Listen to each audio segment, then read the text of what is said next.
Hi guys, welcome to the channel the daily chapter. Bank job అనగానే గుర్తొచ్చేది AC 10 to 5 job. మధ్యలో ఒక 1 hour lunch break ఉంటుంది. ఏం వర్క్ చేస్తారు అని స్కిప్ చేయొచ్చు, రేపు రమ్మనొచ్చు, ఏం వర్క్ చేయనక్కర్లేదు అని అనుకుంటారు. అఫ్ కోర్స్ నేను కూడా అదే అనుకున్నాను. కానీ అదొక్కటే రీజన్ కాదు నేను బ్యాంకింగ్ సెక్టార్కి రావడానికి. కానీ నేను ఎంఎస్సి తీసుకొని డిగ్రీలో బీకామ్ కంప్యూటర్స్ తీసుకున్న తర్వాత అకౌంట్స్ చాలా ఫేవరెట్ అయిపోయింది. అండ్ ఆ బేసిస్ మీదనే ఏదో ఒక జాబ్ చేయాలి అని ఫిక్స్ అయ్యాను. అండ్ అలాగే 2020 బ్యాచ్ నాది డిగ్రీ. సో ఆ టైం అప్పుడు కరోనా వచ్చింది కాబట్టి నాకు వేరే ఆప్షన్ కూడా లేదు, ఎంబీఏ చేసి దాని తర్వాత ట్రై చేయాలని ఇంట్లోనే ఉంటూ బ్యాంక్ కోచింగ్ తీసుకున్నాను. జాయినింగ్ అయ్యే వరకు నాకు కూడా తెలీదు అవుట్ ఆఫ్ స్టేషన్ పోస్టింగ్ వస్తుంది అని. ఇంట్లో ఉంటూ ప్రిపేర్ అవుతూ ఒక 1 year వరకు సరే బయటికి వెళ్ళి అలా తిరిగి రావచ్చులే, 1 yearలో ట్రాన్స్ఫర్ వచ్చేస్తుంది అలా అన్నీ అనుకున్నాను. అండ్ నేను ప్రిపేర్ అవుతున్నప్పుడు ఆల్రెడీ బ్యాంకర్సే కోచింగ్ చెప్పేవాళ్ళు ఆ ప్లాట్ఫామ్లో. సో వాళ్ళు చెప్పేది ఏంటంటే బ్యాంకింగ్ సెక్టర్లో ఇవన్నీ ఉంటాయి, మీకు ప్రిపరేషన్ కన్నా బ్యాంకింగ్ సెక్టర్లో సర్వైవ్ అవ్వడమే చాలా కష్టము అది అన్నారు. కానీ నేనేమనుకున్నా ఏముందిలే, జాబ్ వస్తే ఎట్లన్నా చేయొచ్చు, శాలరీ వస్తుంది కాబట్టి ఎంత కష్టమన్నా చేసేద్దాంలే, ఫస్ట్ జాబ్ రావాలి అంతే అని అలా బ్లైండ్గా ఫిక్స్ అయిపోయాను. అండ్ వచ్చిన తర్వాత వాళ్ళు చెప్పే ప్రతి ఒక్క పాయింట్ నాకు రియల్ లైఫ్లో ఇలా ఎదురవుతుంటే ఐ వాజ్ లైక్ నిజమే కదా, అసలు ప్రిపరేషన్ ఎంత హ్యాపీగా ఉండేది, అసలు ఇంట్లోనే ఉంటూ అలా చదువుతూ ఎంత టైంపాస్ అయ్యేది. అండ్ నాకు బ్యాంకింగ్ అవేర్నెస్ అయితే చాలా చాలా ఇష్టం. అందులో వచ్చే ప్రతి ఒక్క టాపిక్ కూడా ఎంత ఇంట్రెస్టింగ్గా ఉండేది. అండ్ అది చదువుతున్నప్పుడు అనిపించేది ఇది వింటుంటేనే ఎంత ఇంట్రెస్టింగ్గా ఉంది కదా, మనం ఇంప్లిమెంట్ చేస్తే జాబ్ వచ్చిన తర్వాత మనం ఇంప్లిమెంట్ చేస్తాము. లైక్ సిసిఓడి లేదంటే బీజీ బ్యాంక్ గ్యారంటీ ఇవన్నీ అసలు ఇంప్లిమెంట్ చేసేటప్పుడు ఎంత ఎక్సైటింగ్గా ఉంటుందో. అండ్ క్యాషియర్లో క్యాష్ కౌంటింగ్ కూడా చాలా బాగుంటుంది. అయినా ఇప్పుడు ఎవరు క్యాష్ యూజ్ చేస్తున్నారు, అంత టెక్నాలజీ పెరిగింది కదా, క్యాష్ ఎవరు యూజ్ చేస్తారులే, అంత రష్ ఉండదులే అది చాలా అనుకున్నాను. బట్ అక్కడికి వెళ్ళిన తర్వాత జాయిన్ అయిన తర్వాత అనిపించింది ఏంటంటే ఫస్ట్ ఆఫ్ ఆల్ ఒకవేళ మీకు ఫస్ట్ పోస్టింగే రూరల్లో వచ్చింది అని అంటే సైడ్ నుంచి ఒక గుడ్, ఇంకో సైడ్ నుండి బ్యాడ్ కూడా. ఎందుకంటే రూరల్లో ఉండొచ్చు ఎక్కువ రష్, కాకపోతే కొంచెం వర్క్ అయితే తక్కువనే ఉంటుంది కంపేర్ టు అర్బన్ పోస్టింగ్. ఎందుకంటే అర్బన్లో ఇవన్నీ ఉంటాయి, బ్యాంక్ గ్యారంటీ, సిసిఓడి, ఇంకా చాలా ఉంటాయి. నాకైతే ఫస్ట్ రూరల్ పోస్టింగ్ వచ్చింది and that to 200 kilometers away from my home. And నాకు బస్ ఫెసిలిటీ కూడా అంత ఫ్రీక్వెంట్గా ఉండేది కాదు ఆ విలేజ్కి. అయినా కూడా 2.5 years నేను అక్కడ సర్వైవ్ అయ్యాను. ఎలా అన్నది నాకు కూడా తెలియదు, ఇప్పుడు ఆలోచిస్తే అయితే షాకింగ్గా ఉంది. పోస్టింగ్ గురించి చెప్పాలంటే నేను జాయిన్ అయినప్పుడు ఉన్న మేనేజర్ చాలా మంచోడు. కానీ నా బ్యాడ్లకి ఏంటంటే నేను జాయిన్ అయిన 2 monthsకి ఎవరికి ట్రాన్స్ఫర్ వచ్చింది. అండ్ తర్వాత వచ్చిన మేనేజర్స్ని నేను ఆ 2.5 yearsలో ఆ బ్రాంచ్లో నేను 3 managers చూశాను, డిఫరెంట్ మేనేజర్స్ని. నాకు ఇది ఫస్ట్ జాబ్, ముందు ఎక్కడ నేను జాబ్ చేయలేదు, ఇదే ఫస్ట్. సో నాకు అంత కొత్త.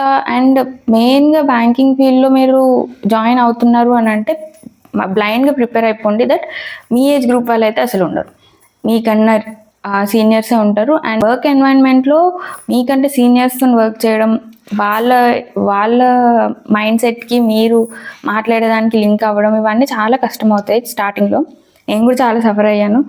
నేను వాళ్ళు వేసే జోక్స్కో లేకపోతే వాళ్ళు కొంచెం గట్టిగా అరిచేసినా కూడా నేను తీసుకోలేకపోయేదాన్ని, నేను ఏడ్చేసేదాన్ని.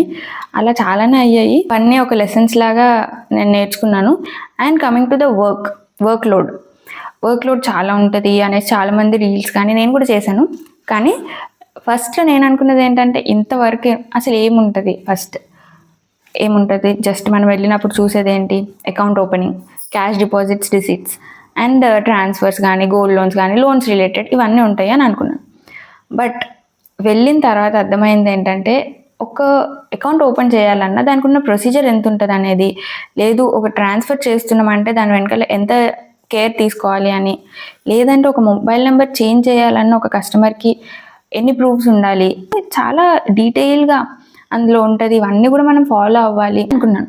బట్ అక్కడికి వెళ్ళిన తర్వాత ఎస్పెషల్లీ నాకు పర్సనల్గా క్యాష్ కౌంటర్స్ ఇవన్నీ నాకు నచ్చు. I want to experience that banking awareness knowledge, అవన్నీ టాపిక్స్ నేను ఎక్స్పీరియన్స్ అవ్వాలి అని అనుకున్నాను. సో అవన్నీ చేయాలి అని అంటే మనం కౌంటర్లో కూర్చోవాలి. బట్ నేను వెళ్ళినప్పటి నుండి నా బ్యాడ్ లక్ ఏంటంటే నేను క్యాష్ కౌంటర్లోనే కూర్చుంటున్నాను. నేను వెళ్ళగానే అక్కడ ఉన్న క్యాషియర్ మేడంకి మెటర్నిటీ లీవ్కి వెళ్ళింది. సో నేనే అన్నాను, వెళ్ళిన ప్రొబేషన్ టైం మొత్తం క్యాష్లో కూర్చోవద్దు, బట్ కూర్చోబెట్టారు. సో అది బ్లైండ్గా మీరు ప్రిపేర్ అవ్వాలి. ఏంటంటే మనకు నచ్చింది ఏది అక్కడ జరగదు. అండ్ మోస్ట్ ఇంపార్టెంట్ థింగ్, బ్యాంక్లో పాలిటిక్స్ అనేవి చాలా ఉంటాయి. దీని నుండి మీరు చాలా కేర్ఫుల్గా ఉండాలి. స్టార్టింగ్లో రాగానే మీకు చాలామంది చాలా చెప్తారు, అంటే మీరు సర్క్యులర్స్ అప్పుడే చదవరు కాబట్టి ఇది కరెక్ట్, ఇదే కరెక్ట్ అని చెప్పి నమ్మిస్తారు. బట్ అన్నీ మీరు నమ్మేయొద్దు. ఇంపార్టెంట్ థింగ్, మీరు ఒకవేళ ట్రాన్స్ఫర్ గురించి ఆలోచిస్తే మాత్రం వీళ్ళు చెప్పింది అస్సలు నమ్మకండి. నేను అలా నమ్మి ఒక 1.5 year వేస్ట్ చేశాను. ఏ ట్రాన్స్ఫర్కి ఎటు పెట్టాలో అర్థం కాక మొత్తం. తర్వాత ఆలోచిస్తే అసలు నేను ఏ ట్రాప్లో పడ్డాను అన్నది నాకు అర్థమైంది. వాళ్ళకి ట్రాన్స్ఫర్ రావాలి అని చెప్పి మనల్ని సైడ్ చేయడానికి అన్ని ట్రిక్స్ ప్లే చేస్తారనమాట. ఇది అప్లై చేయండి, అది అప్లై చేయండి అనేసి. సో ఆ ట్రాప్లో మాత్రం పడకండి. మీరు పర్సనల్గా స్టడీ చేసి ఏ బ్రాంచ్లో ఎవరు ఉన్నారు ఏంటి అని మీ లెవెల్లో మీరు స్టడీ చేసిన తర్వాత ఆ బ్రాంచెస్కి అప్లై చేసుకోండి. నేను చెప్పిన ఇవన్నీ పాయింట్స్ కూడా అందరికీ అప్లికేబుల్ అవుతాయి అని నేను చెప్పట్లేదు, బట్ చాలామంది ఇవైతే ఫేస్ చేస్తున్నారు. నేను విన్న వేరే వేరే బ్రాంచెస్ దగ్గర నుంచి కూడా నాకు తెలిసింది ఏంటంటే స్ట్రెస్ చాలా ఉంటుంది. తీసుకునే వాళ్ళు తీసుకుంటారు, వదిలేసే వాళ్ళు వదిలేస్తారు. అలా అని చెప్పి మనం ఏం వర్క్ చేయకుండా వెళ్ళి అటు ఇటు తిరిగి వచ్చేయాలని మాత్రం అసలు చెప్పట్లేదు నేను. కానీ అలా చేసే వాళ్ళకి అసలు శాలరీ ఎలా తీసుకోవాలనిపిస్తుందో నాకు తెలీదు. నేను చూసాను అలాంటి వాళ్ళని అసలు ఏ వర్క్ చేయకుండా.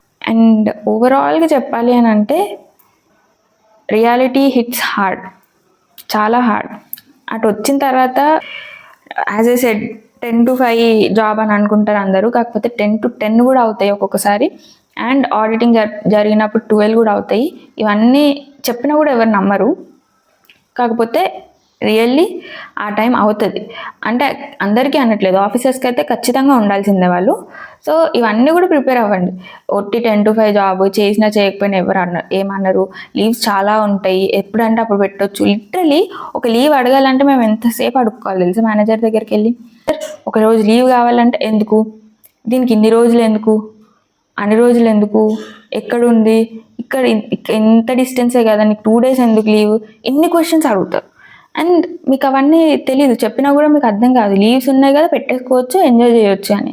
కాకపోతే ఒక లీవ్ అడగాలన్నా కూడా మాకు ప్రిపేర్ అవ్వాలన్నమాట. ఇంత ఉంటాయి.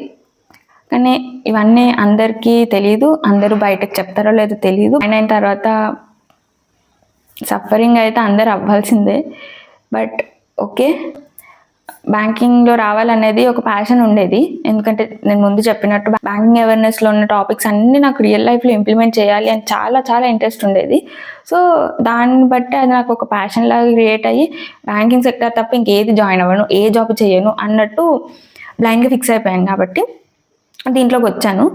సో ఇది ఈ వీడియో. మీరేమనుకుంటున్నారు ఈ వీడియో చూసిన తర్వాత అనేది కమెంట్ చేయండి. Till then thank you, bye.